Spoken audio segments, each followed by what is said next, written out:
Al niño interior que una vez, hace tiempo fuimos, no hace falta sanarlo. Es más, no se puede sanar ni tenemos motivo alguno por el que hacerlo. La visión de sanar el niño parte de la premisa de que el niño interior es erróneo así como es. No debería ser así y tiene que cambiar. Con lo que volvemos a mandarle el mismo mensaje que recibió en su infancia y lo que causó el trauma. El pasado es el pasado y no se pueden modificar los hechos. Las heridas que el niño interior guarda fruto de su infancia no son el problema, sino que el problema es la relación que el adulto tiene con esas heridas que el niño interior tiene. Si el adulto que somos hoy en día ve el miedo, la soledad y la incomodidad del niño interior que lleva dentro como un problema, pues entonces es muy difícil, si no imposible, que haya sanación alguna. Es a través de un compromiso sincero y una apertura a volver a sentir el contenido de lo que le pasa al niño, sin cambiarle ni un ápice respecto a cómo está.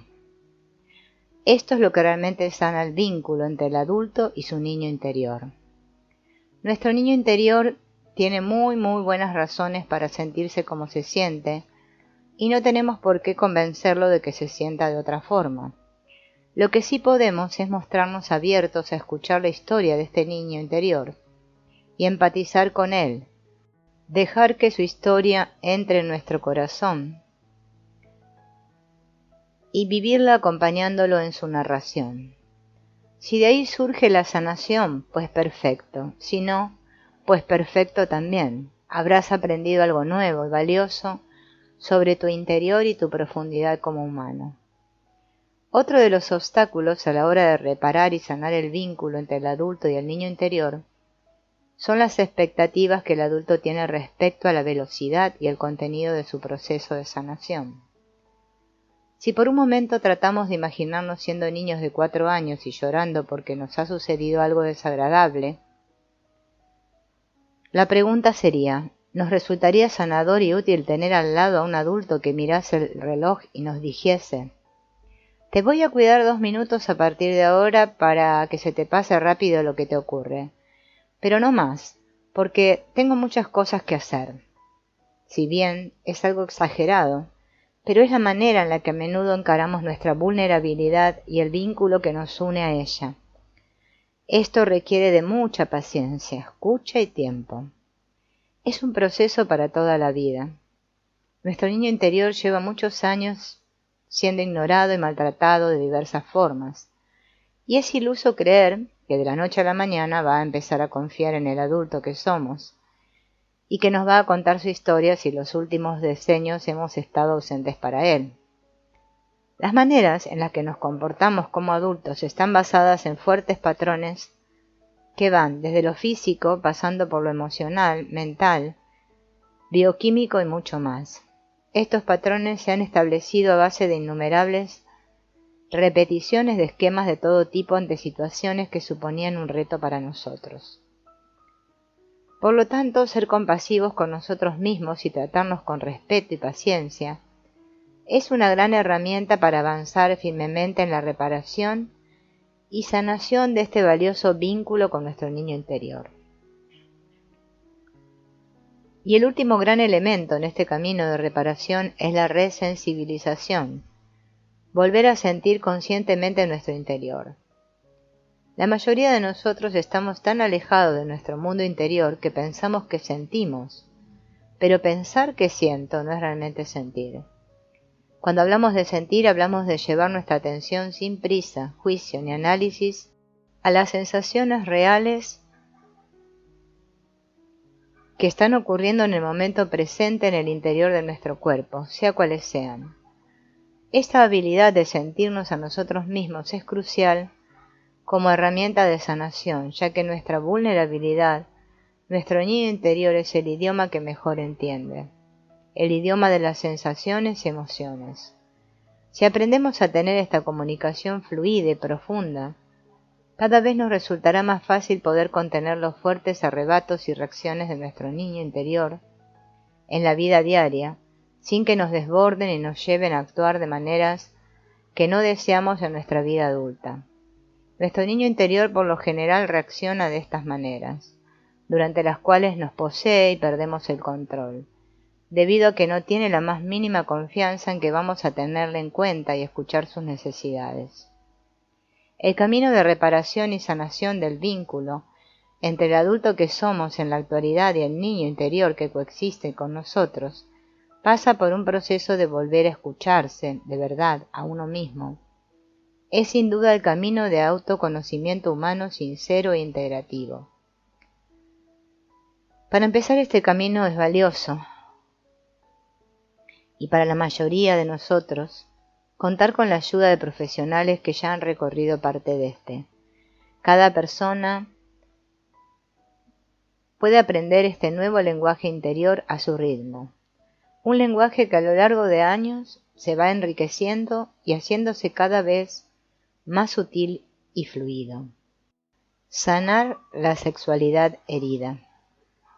Los traumas, especialmente los relacionados con la sexualidad, impactan tanto al individuo afectado como a su pareja, y de alguna manera afectan a la familia completa e incluso a la comunidad. Las tradiciones arcaicas sabían que la sanación tiene que ver con volver a unir partes desconectadas, con un todo más grande. En esencia, el trauma es una respuesta de experiencias abrumadoras que pueden llevar a conexiones rotas, quebradas. Estas conexiones representan una fragmentación en la relación con uno mismo, como un entumecimiento, hiperactividad con desorientación en el tiempo y el espacio, y otras formas de disociación. Se puede experimentar también un profundo sentido de alienación, desespero y fragmentación en relación a la familia, a otros y a la matriz mayor de apoyo de la vida humana. Esto es similar a lo que Martin Buber llama una herida a nivel del ser. El trauma impacta la habilidad para relacionarse, para ser padres, para aprender, ganar dinero, tener intimidad, y los traumas no resueltos con frecuencia son pasados a las generaciones siguientes. El trauma puede ser abrumador y abrumar a la familia, y también a todo el planeta. Traumas que afectan más allá que el nivel individual, tales como guerras, revoluciones, desastres naturales, epidemias, etc. El trabajo con el trauma sexual siempre incluye más de una persona y desde una perspectiva sistémica necesita ser entendido en el contexto de una familia y sus relaciones. Puede haber una dinámica de víctima-perpetrador y también otros factores, como religiosos o culturales, que tengan una influencia importante. Entonces, no es suficiente mirar a la persona solo con la estructura de su sistema familiar. También es importante mirar los factores que la rodean. La primera etapa de una relación es la de la atracción, lo que Bert Hellinger llama el amor a primera vista. Esto generalmente implica un periodo romántico de proyecciones e idealización de la pareja, y es algunas veces un estado alterado. Algunas personas solo están dispuestas a experimentar esta etapa, y cuando la magia se va, se muestran y se mueven hacia otro capricho, como adictos al romance. La segunda etapa incluye luchas de poder y la pregunta sobre la manera en que se deben hacer las cosas. Para tener éxito en esta fase, la pareja tiene que aprender el arte del conflicto y el compromiso. Cada uno tiene que decir y aceptar al otro tal como realmente es, y también permitirse ser visto como es realmente. Esto es lo que Hellinger llama amor a segunda vista. La ilusión del amor romántico. Tenemos un libreto o imagen ideal previa sobre las relaciones de pareja. Una mujer y un hombre se conocen y se gustan. El hombre invita a la mujer a salir. Salen varias veces, se enamoran, se casan y son felices para siempre. Cuando iniciamos un vínculo intentamos que sea exactamente como queremos, que el otro esté presente cuando así lo deseamos, que no nos moleste cuando elegimos estar a solas, que siempre nos escuche, nos contenga, nos proteja y mime, que esté dispuesto a ayudarnos a resolver nuestros problemas sin traernos demasiados problemas suyos, o, en caso de tenerlos, que acepte nuestras sugerencias para solucionarlos y las ponga en práctica inmediatamente. Por supuesto, esto no ocurre.